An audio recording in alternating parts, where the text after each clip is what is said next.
How to deposit from Binance to XM trading.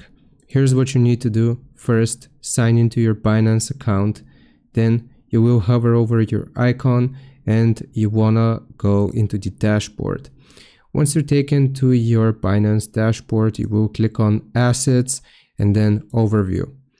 Now from here, you will see your balance and you just want to select Withdraw.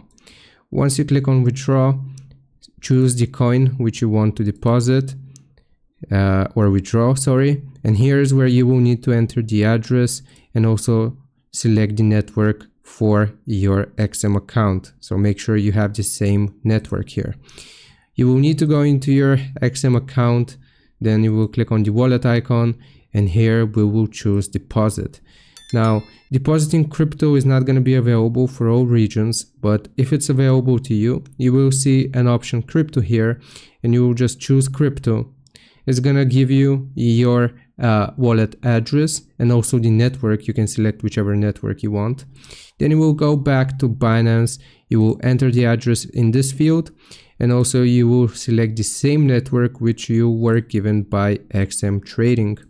Afterwards, you will just confirm this transfer here, type the amount which you want to transfer, and it should hop over to your XM Trading account.